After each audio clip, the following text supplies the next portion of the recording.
ça y est, c'est la fin de l'année 2024 et nous allons rentrer en 2025. À l'heure actuelle où je tourne cette vidéo, nous sommes à moins de 24 heures de 2025 et je me suis dit qu'il était important de s'asseoir et de faire un bilan sur beaucoup de sujets, notamment sur le bilan aussi du continent africain. Qu'est-ce qui s'est passé en Afrique pendant cette année 2024? Quels sont les quelques faits marquants qui ont marqué le continent et qui ont laissé leur empreinte dans cette année 2024? Alors il est vrai que je ne pourrais pas faire le tour de toutes les actualités qui sont produites en Afrique, comme vous le savez, hein. L'Afrique est un grand continent, il y a beaucoup d'actualités un peu de partout et 2024 a été une année particulièrement enrichissante, mais il y a quand même des faits marquants, des points très importants à évoquer par rapport à ce qui s'est passé en Afrique en 2024. Alors c'est parti, on va commencer par l'aspect sportif. Vous n'êtes pas sans ignorer qu'en 2024 s'est produit la Coupe d'Afrique des Nations, la CAN, qui se déroulait donc en Côte d'Ivoire. Alors je ne sais pas vous, mais je pense que ça a été une des plus belles éditions de la CAN, tout simplement, de la Coupe d'Afrique des Nations.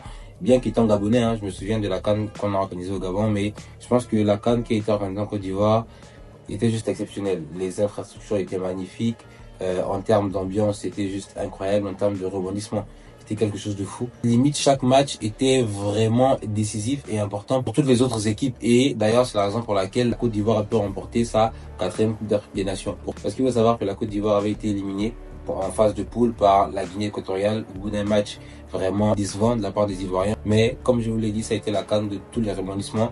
Donc la Côte d'Ivoire a dû espérer que le Maroc puisse l'emporter pour passer au tour après. Et c'est ainsi que tout s'est passé. La Côte d'Ivoire a passé les adversaires 1-1 et a passé même le Sénégal. Et c'est vrai que l'histoire est vraiment incroyable.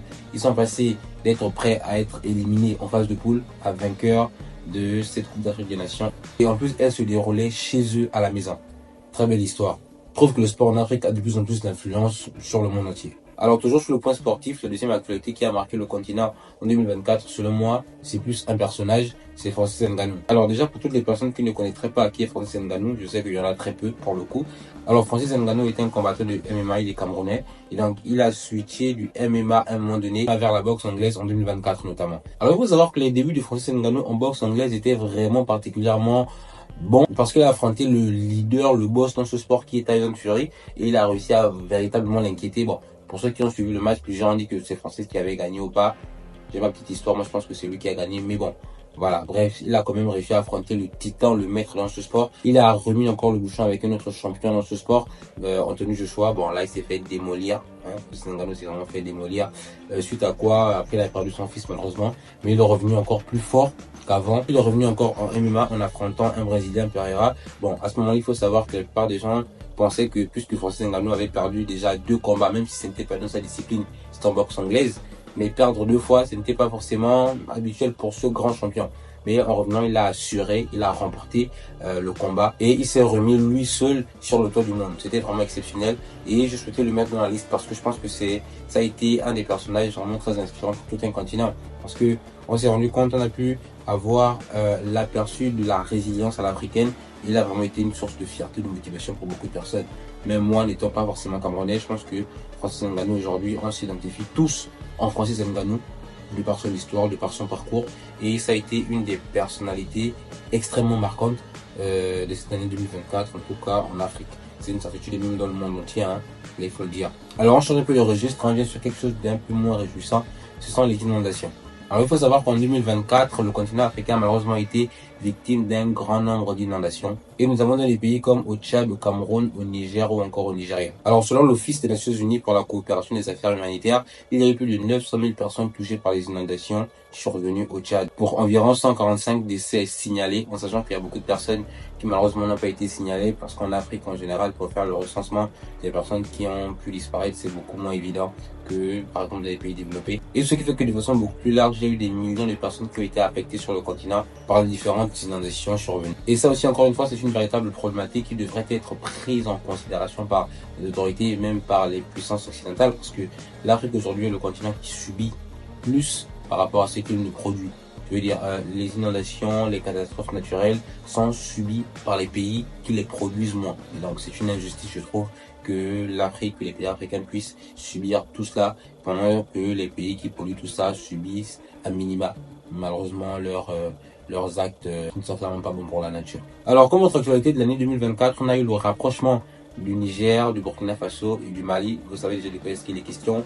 L'AES, j'en ai parlé beaucoup sur la chaîne. Et donc de façon plus globale, 2024 représente vraiment le détachement, la rupture entre les pays de l'AES et la CEDEAO. Donc pour résumer un peu la situation, pour ceux qui n'auraient pas suivi, il faut savoir que l'AES, les trois pays dont j'ai cité, qui sont membres de l'AES, donc le Mali, le Burkina et le Niger, ont décidé de sortir de la CEDEAO. Et donc dans ce premier temps, la CEDEAO a posé un ultimatum de 6 mois au pays de l'AES pour réintégrer la CEDEAO, ce à quoi ces derniers ont refusé catégoriquement et ont choisi de mener leur chemin de leur propre côté. Alors comme autre actualité qui a marqué le continent en 2024, je ne sais pas s'il faille parler encore d'actualité, tellement c'est un sujet qui est récurrent et qui revient toujours, c'est le nombre de migrants qui malheureusement ont perdu la vie dans la Méditerranée en essayant de rejoindre l'Europe. Alors il faut savoir qu'aujourd'hui la Méditerranée est le plus grand cimetière à ciel ouvert au monde et des milliers d'Africains malheureusement ont perdu la vie dans les eaux de la Méditerranée pendant l'année 2024. Plusieurs ont essayé de passer par la Grèce, mais malheureusement dans tout ça encore c'est quelque chose, comme je l'ai dit, c'est quelque chose d'assez récurrent. L'aide ne viendra pas d'abord des autres, elle viendra d'abord de ce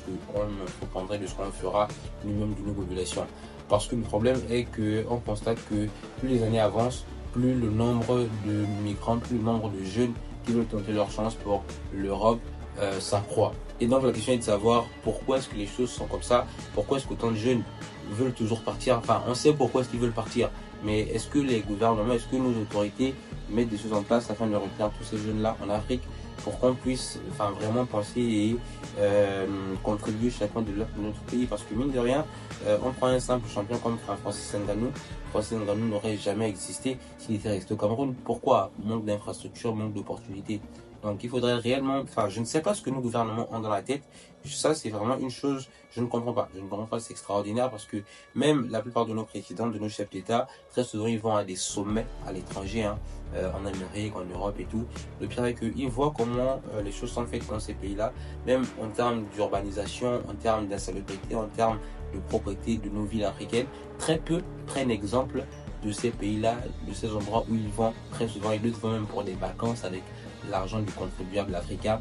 Ça c'est une autre question. À quoi est-ce que nos dirigeants servent? À quoi est-ce qu'ils nous servent si ce n'est simplement pour prendre de l'argent et pour partir?